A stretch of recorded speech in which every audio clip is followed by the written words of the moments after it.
I'm Jessie Heredia, and you're listening to Mom Empowered, where I help moms ditch their anger, break free from anxiety, and create the life they've always wanted. This show is for the mom who's ready to become more free and empowered. Today's episode features a very special guest and friend of the show, Audrey Bailey. Audrey was actually on the show back in the fall, and at the time we talked a lot about Brush and Barley, her graphic design brand that just went viral on Instagram basically overnight. And you may already know of her or of Brush and Barley because of her graphics, her Enneagram graphics, also a lot of the truths and the encouragement that she shares surrounding mental health and faith. But I wanted to bring Audrey back onto the show today because since the last time she was on, a lot has actually changed. Not only has Brush and Barley continued to grow, but Audrey has also released a new podcast called The Painted Pieces. She has co-created an online course called Enneagram Art, which, fun fact, was also created by my Enneagram coach, Callie Ammons. And she has also begun sharing her Bible journaling journey with us on Instagram, which has been so fun to watch. So in this conversation you're about to hear, you're going to hear more about all of these things, as well as what it even looks like to be a mom of little ones while still pursuing these different creative endeavors. We also talk about the Enneagram, which I love talking about with her because we are both type 4s. And really, I have no doubt in my mind that you are going to love this episode as much as I did. I think that you're going to walk away feeling like you have made a new friend.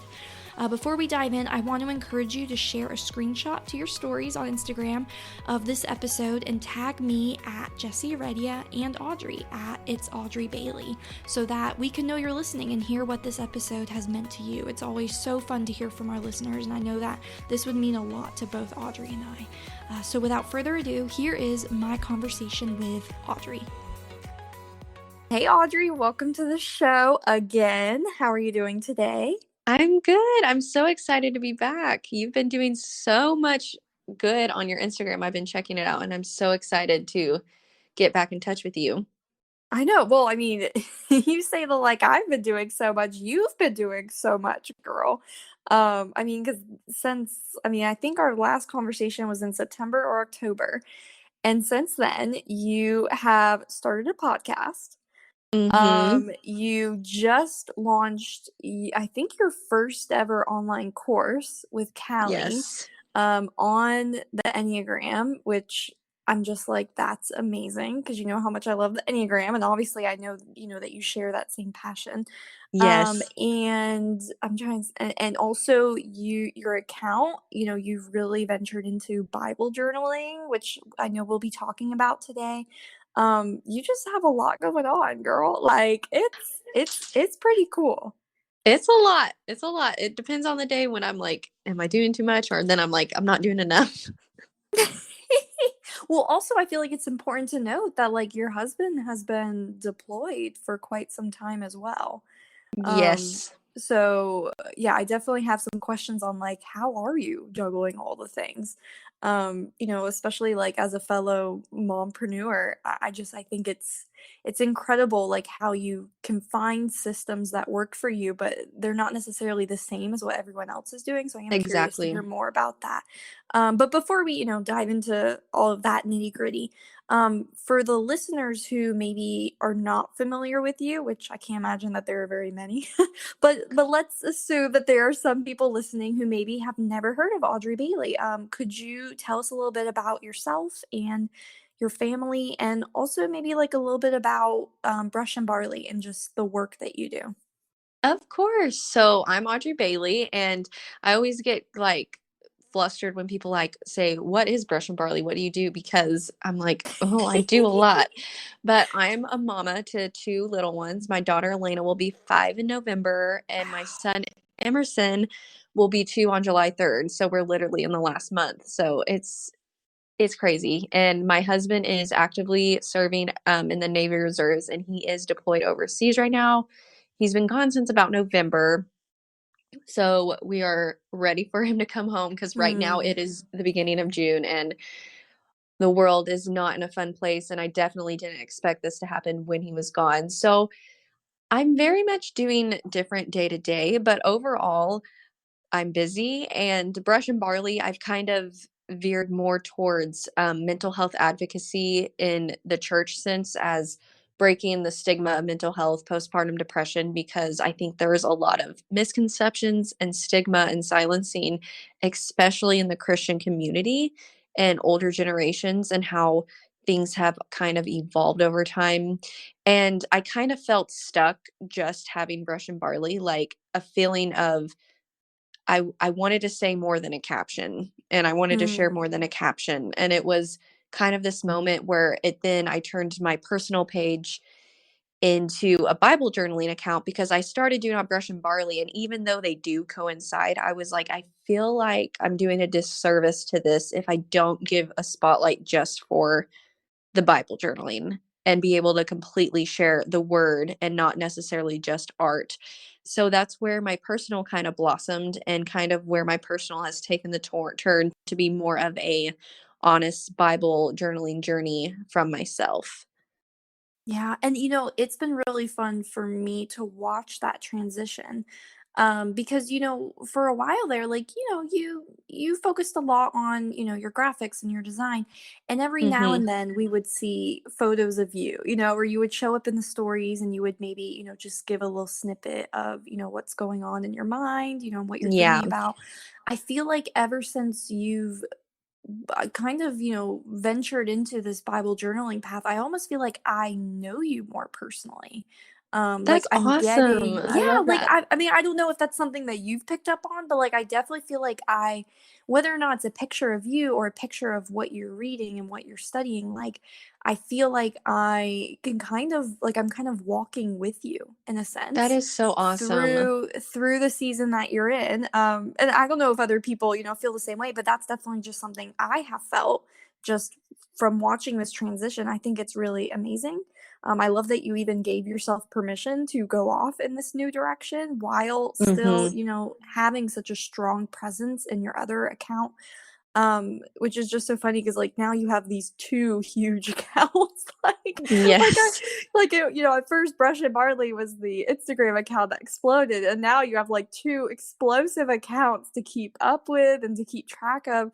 Um, and that's just so amazing. But I would love to talk with you a little bit more about this Bible journaling. And honestly, the more I say the words Bible journaling, like I almost wonder if I'm like referring to it correctly. Like I don't know if there's a better name for it, but really what you've been doing is you've been using your time in the word as like a time of art as well. Mhm. And I love seeing the pictures and the videos that you're posting where like you use paint and you use your calligraphy, and you're just taking notes and really helping the word come to life in an artistic sense.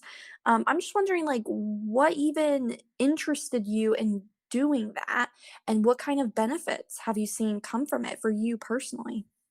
That's such a good question, and honestly, I think I would look at people by, like, taking notes and, like, really deep notes, and I would envy them, because I've always been, like, a visual learner, and I've never been Hmm. like, the Bible confused me, and I think sometimes people are scared to say that, but, like, it's hard to read the Bible, especially if you're not reading the correct version for yourself.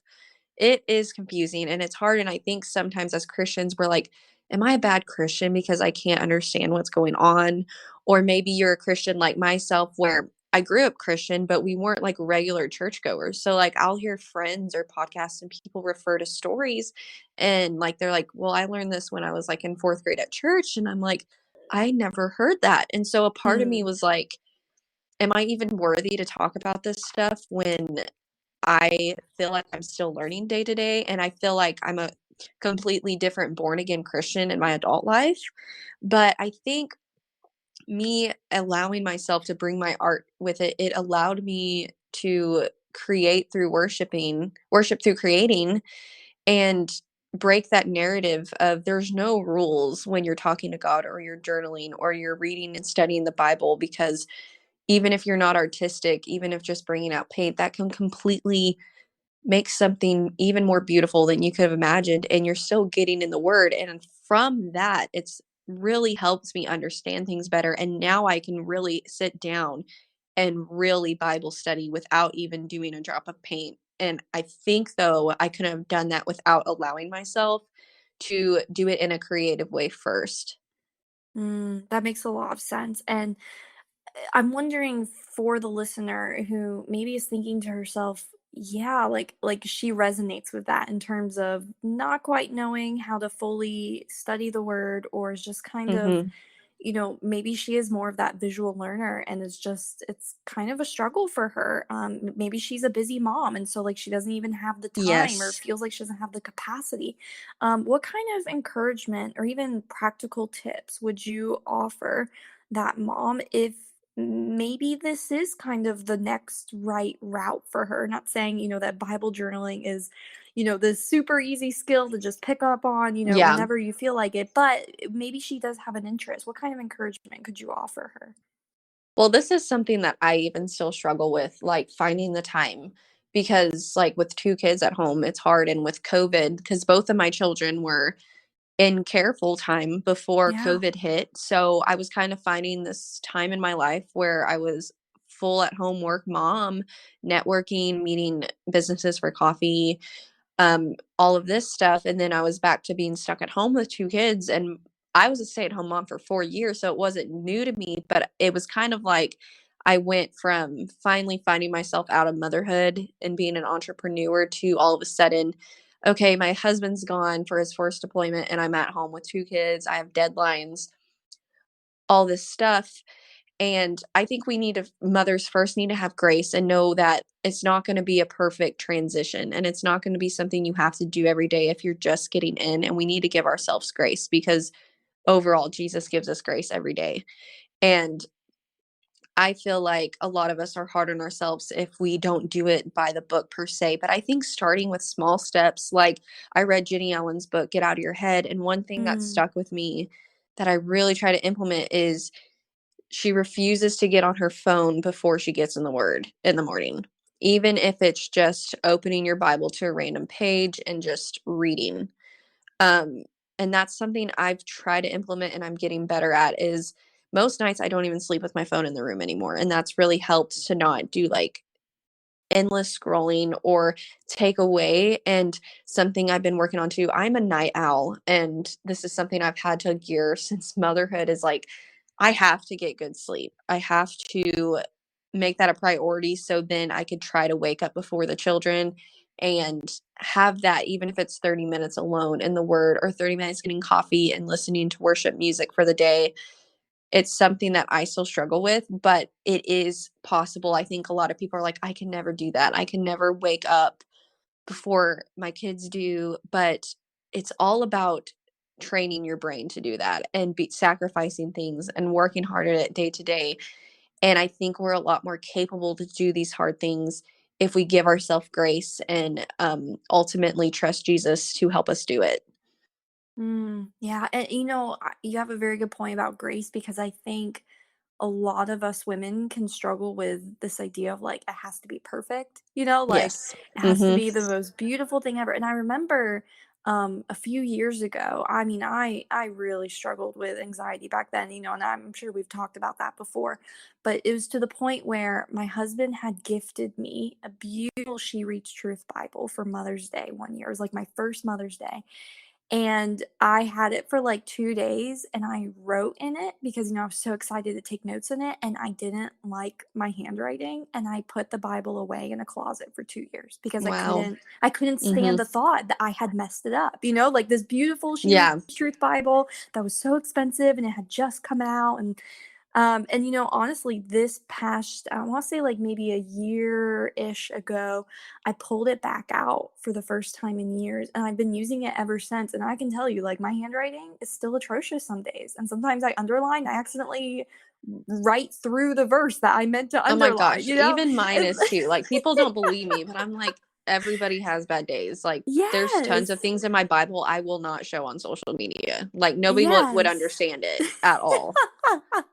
Yes, so So, like you like but the more I feel like the more you can lean into grace, the less it matters. And it just doesn't matter, like I laugh now, even if my toddler comes by with a pen and starts to scribble in the Bible, I look at it now and realize this is totally fine. Like this is not Yes. the end of the world. And I'm sure that, there are days where you are maybe painting in the Bible, or maybe you're like, doodling or writing some words. And you're right. Like, I'm sure that mistakes get made, and you Oh, probably yeah. have like that. And you probably have that mini moment where you're like, oh crap. But you've Yeah, this is why I just, have like 5 Bibles. No joke. yes, but you learn to push through. And so I just Yes, love the encouragement that you're giving. Like, just, do what you can, start where you are, exactly. figure out how it can fit into your weekly, daily rhythm, but It's also not a like, race. Yeah. yes, yeah, it's not a race. It's definitely not. I am curious to hear a little bit more about how you are kind of juggling all the things because, like you mentioned, like, ever since COVID started, like childcare is not the same. And you've recently, launched your new course and launched your new podcast. So you definitely have a lot more on your plate now, and your husband's gone. So like what is working for you in terms of doing all of these things while being around the little ones? Well, at first in March when they announced that like school was closing, I had a mental breakdown, I want to say. Like Mm. I was just like, how am I going to do this?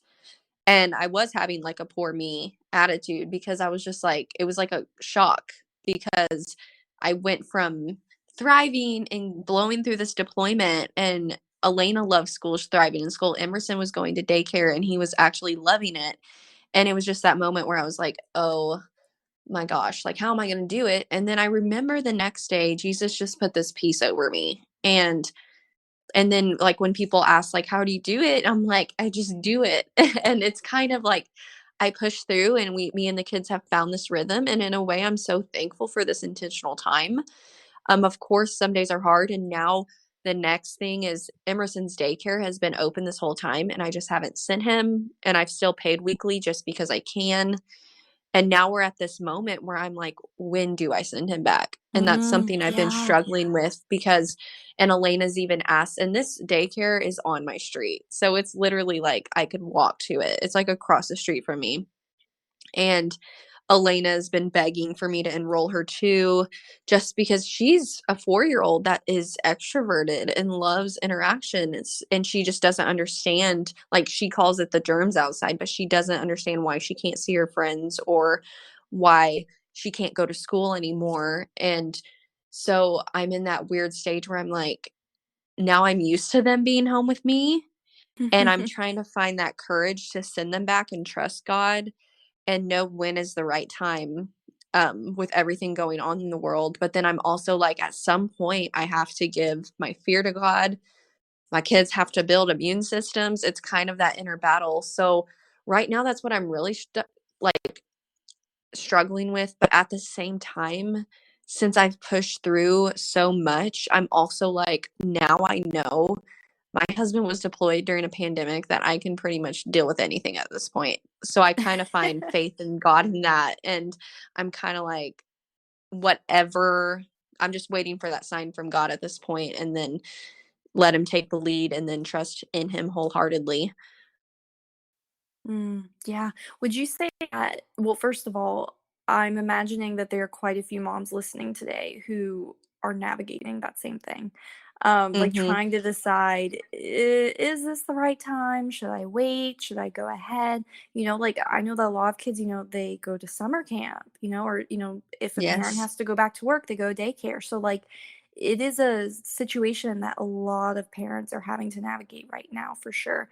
But second of all, I love how you said like you're kind of waiting on the Lord's leading on this. And I'm wondering how, for you personally, do you perceive the Lord's leading the most? Is it through peace, like you mentioned earlier, or like is it through scripture? Is it through conversations with a friend? Like, how do you most often see Him directing you? So for me personally, I remember vividly like moments in my life where it was kind of just a hunch thing. Like I was worrying about something for a long time, and then like all of a sudden something came over me and I was like, you know what, I'm going to do it. Mm. And like, I think back even to like, if I really want to backtrack, when I was in freshman year of high school, I left during my freshman year because I was in a very serious relationship at a young age that was toxic for like 3 years. I was in this relationship and I self-harmed. I was suicidal. I was depressed, and I actually left my school to homeschool I was done at that point. Like, I didn't want to go back. And I grew up in a very small town. And that summer, on my 15th birthday, my very close cousin passed away. And he was 19 years old in a car accident, and he was like my brother. And I remember the it was like this happened in July, so school started like a few weeks after the funeral, and I remember it was 4 days into the new school year and I was being homeschooled, and I remember vividly telling my aunt told me at my cousin's funeral that it was my turn to carry the torch. And I remember looking in the mirror when my mom was at work, I was homeschooled, I was doing my work, and all of a sudden I was like, I'm going back to school. Mm. And I was like, just determined, like, I'm going back to school. And then my mom called them that day, and I was going to school the next day. And I went from my sophomore year to senior year and thrived in high school. And I think it's things like that that really give me that moment where I can't explain the feeling. And like, looking back, that was totally the Holy Spirit just coming over me and saying, I got you.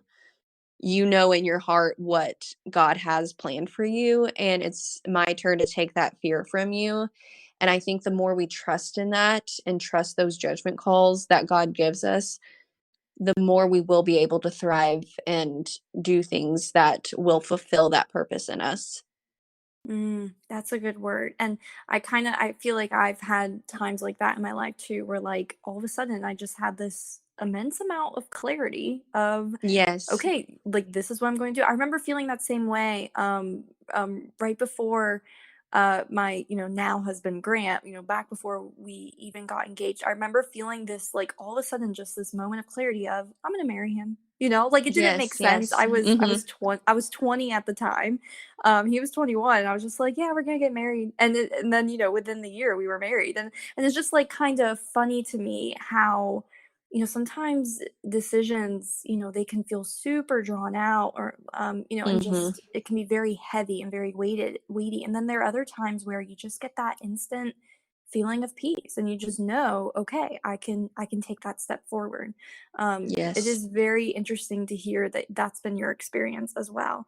Yeah. Do you feel like for you as an Enneagram 4, do you feel like your relationship with the Lord maybe is a little bit different than how other people maybe perceive him or how other people connect with him?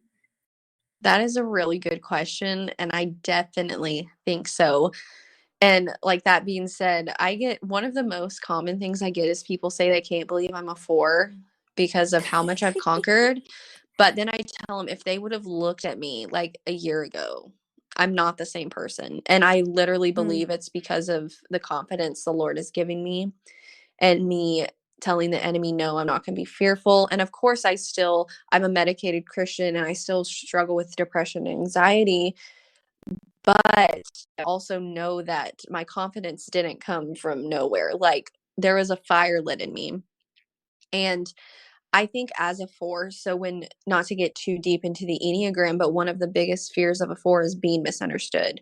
yeah. Or we just lead with our emotions. Like right now with all the injustice going on in the Black Lives Matter movement, like, it's been emotionally draining because I'm such an empathetic person. I cry at a drop of the hat, and my heart just aches for others around me. And I think that also comes in a sense where if I feel like God's failing me or I'm blaming God for something that didn't happen, I'll quickly turn to like, well, he doesn't care that much about me. Or I've used to be really bad at like, well, it is what it is.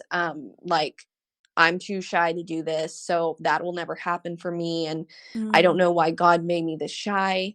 But as I've evolved, I've been able to as I become like a more healthy 4, I'm able to navigate that better, to God, I'm really emotional right now, or just being able to talk to him and say, he knows my heart, and open that narrative to be like, nothing's wrong with me. God loves me. He gives me grace. And from there, I'm able to use my emotions for good instead of just drawing me away from Jesus like I used to do.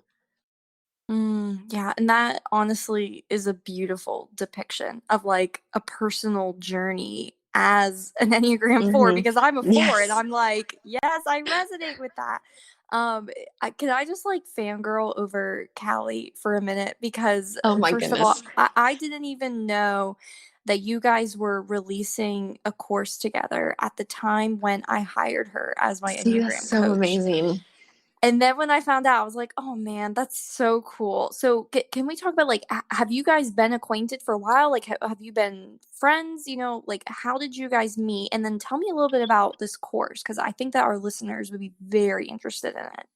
Of course. So me and Callie actually met at the USAID conference, which is a conference here in Bentonville. Callie lives in Arkansas too. She's just a town away from me, about 30 minutes or so. And we met at this conference. Our friend Nika, the youth pastor, both hired us on for young girls, college age girls, and high school girls to find their identity in Christ. It's inspired by the Lauren Daigle song, You Say.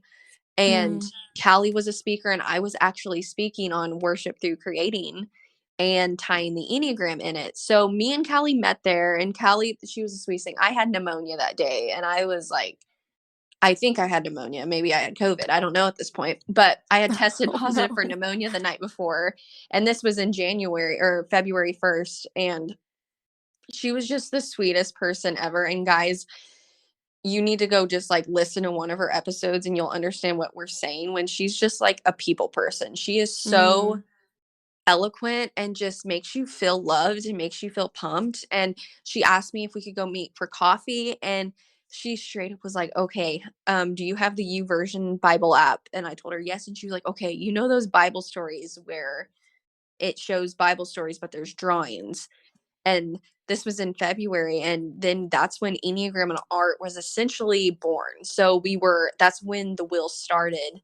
And so it was in the works for like 3 to 4 months. And the basic way I can explain Enneagram and Art is our purpose is to make the Enneagram not so confusing and have it tied in with a biblical perspective to make sure you're not using it to replace the gospel, but you're using it as solely a tool to better mhm, know yourself, but more importantly, know others around us. Because I know for me, when I first got into the Enneagram, I was just focused on me, me, me. Like, what about my number? But the more we understand other numbers and the numbers that we pull from in health and stress, the better we can serve others and God, which is what we as Christians are called to do. So, this course is basically Callie's knowledge told while my art is on the screen telling the narrative and telling the story. So, it's like a cartoon pretty much, but we go over 1 through 9 types in depth, 20 to 30 minutes each. And then we also go into wings, subtypes, and stances.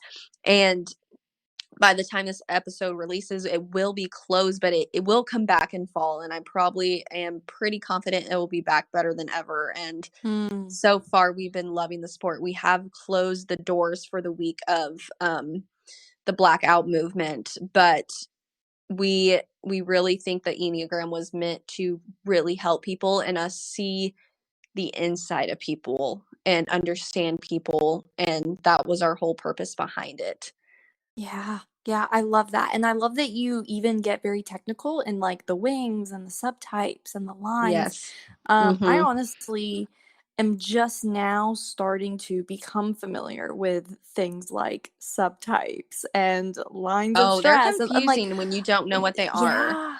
Yes, yes. But the more I'm learning, the more I'm like, okay, like this is exciting. There's more to explore than I even realized. Yes. What Mhm. which wing do you feel like you lean more so toward? Definitely 5. Really? Okay, I can see that. Yeah, I Yes. can definitely see that. See, and that's what, like, me and Callie talk about. We totally believe you can, like, pull from one in certain situations. So I've totally seen times where I pull from my 3, kind of those Mhm. moments where I'm like, "No, I'm gonna be confident. I'm gonna do this. I wanna be the best of the best." at the same time of being a 4 where I want to stand out. So I think those go well together. But then, yes, I more drift to I recharge by being alone. I don't have a lot of energy like other types do. Some days it takes all the energy for me to even text you back, and it's nothing against you. It's just I don't have the battery life to handle a conversation right now. Yeah, but I think it's super refreshing to, like, be able to be honest with yourself about things like Yes, that, or even be honest with others, because you never really know exactly. if they'll understand, but because this is a part of the way I'm wired, I feel like it does kind of allow you to accept more parts of ourselves than we might otherwise, if that makes sense. Totally. Um, I definitely remember when I first discovered I was a 4, and I was reading up on how, like, 4s can sometimes feel like they struggle with laziness, like, they really Mhm. struggle to, like, get that motivation to do what needs to be done unless it's something they're truly passionate about.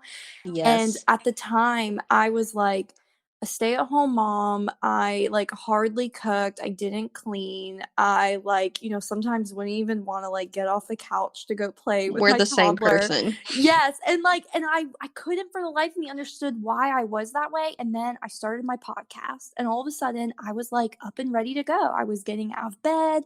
I was excited. I, like, had all these Mhm. ideas. My You had husband your noticed. purpose. Yes, I had my purpose, and it was like, okay, like, yes, I was pretty, I would say I leaned toward laziness for sure, but it wasn't like this awful, selfish, fleshly sin that I had seen it as. Like, it actually was just that I needed to find a healthier outlet for myself so that I could show Yes. up better Mhm. in other ways. I mean, I love the Enneagram. I mean, I know you love the Enneagram too. Like, you probably Mhm. love it even more so than I do, but I can't get enough of it. So I'm really excited about this course, and I definitely, want people to check it out. Can we talk about your podcast though as well? Because I love that you even did that, that you even just decided to launch your own podcast, because you're right, like, you do have things to share and things to say that you can't quite just condense into a Mhm. caption. What has that experience been like for you, releasing the Painted Pieces podcast? Like, has it been a challenge? Has it been really fun? What's it been like for you? So when I first realized I had that aha moment was at the USA conference where I was like, when I talked to the young girls, I was like, yeah, I need to do something else. Like, there's so much in me that I want, and a podcast has always been on the table, but I was so intimidated by it. Like, I was so intimidated by it. I really didn't understand what went in it. I didn't understand like the quality, the equipment, or scheduling, or and then also interviewing people like scared me to death. Like, I was so scared like to talk to people because I'm so shy and so introverted that I was like, I can't just reach out to people and interview them. So actually Callie is pretty much why I started it, because I sat down with her. I bought her course. She has a full podcast course and it really like lays everything out. And but also when we were working on Enneagram and art at one of our meetings, I was like, this was in March, and I was like, this is right before COVID happened. I was like, I'm just so stressed. I was like, I don't know when I should launch this. And I was like, I'm thinking late July, August. I was like, that gives me enough time. And she was like, wait, how many episodes a week are you wanting to do? And I was like, I'm going to do every other week starting out. And then she got out a piece of paper and like showed me. She was like, Audrey, I already had like 3 episodes recorded at this point too. She was like, you only need this many episodes to start your podcast. Mm. And just seeing that on paper, I was like, oh my gosh. And that's when it moved to April very quickly. So basically, in that moment, I just decided I'm releasing a podcast in a month. And it kind of was just one of those moments again where God was like, you have a fire for this and you need to just run with it. So I ran with it, and Painted Pieces was born, and I'm not looking back now, and it's definitely a venture I never thought I'd be on, but I'm super excited for the future on it. Well, I just from like the feedback that I know people have been giving, like from what you share in your stories and the reviews that you have, I think that it definitely needed to come out in April, you know? Like, people were ready Yeah. for what you had to say. They were ready to learn, and to hear from you, and also from your guests. I mean, it just that is really fun. Would you say that starting it and, like, having to learn, like, "Okay, here's how I edit an episode," like, was that a challenge for you, or did you pick up on it pretty quickly? So I've always considered myself tech savvy, and I always like was in computer classes in high school and garage band, and I was a singer. So I kind of like and did demos when I was younger, and so I've always like been able. I'm like and part of a 5-2. The investigators like we will figure something out. Like we will not ask anyone. We will like figure it out, and that's kind of how mindset I've always been. So it wasn't the editing, but it quickly became to the point where I was like, I cannot edit these on my own. I don't have the time or like little things like show notes and things like that. So I have a podcast producer that edits my stuff and initially helps me outline interviews, find interviewees, gets me on other podcasts as well. But she also coaches me. And because I always believe every business coach needs a coach. And in this season, a podcast coach per se was where I wanted to put that time. And it's completely changed my life. I also have a girl who simply makes my Instagram story graphics, pulls quotes, and she also does my show notes. And soon we'll be doing blog posts for it as well. And so that's more of the thing. It was more of a time management, outsourcing, and scaling Mm. point of view. Technically, I could do this all myself. And it was really hard for me to give that over, but I knew that quality was worth me giving that so I could produce more content because I do have 2 other pages and now my podcast page is blowing up. So I needed there was a time where I was like, Audrey, like if you want your podcast to be successful and keep its momentum, you have to trust God and outsource some of Mm. this work because you can't do it all. Yeah, yeah, and I feel like there may be some entrepreneurs listening who or even just moms, you know, who just need to outsource cleaning their house. Like, I imagine that there are people listening Yes, who they maybe have not yet given themselves permission to consider that there's some exactly. delegation to Hmm. be done. And so I just love where you're just out front. You're like, yeah, I have a producer and it was hard, but it was so worth it, to let go of that full control. Well, good. Well, I'm so excited that you launched this. I'm excited about your course. I mean, you are just doing amazing things, and the heart behind what you're doing. I mean, it just pours and oozes out of everything that you touch. Thank And you. I know that your listeners and your followers, I know that they appreciate it because it speaks to their heart. I know, your work has definitely spoken to mine. Where can my listeners find you? Find your social media, find your podcast, where can they connect with you? Of course. So I mainly hang on Instagram. So my Instagram handles are Brush and Barley, it's Audrey Bailey, and Painted Pieces Podcast as well.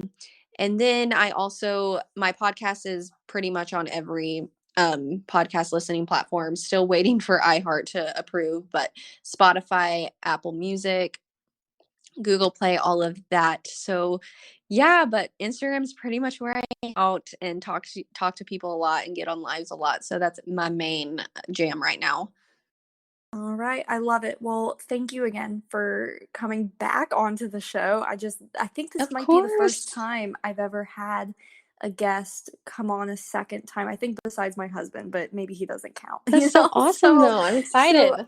yes, well, I mean, your voice is definitely appreciated here. And again, just thank you so much. Of course.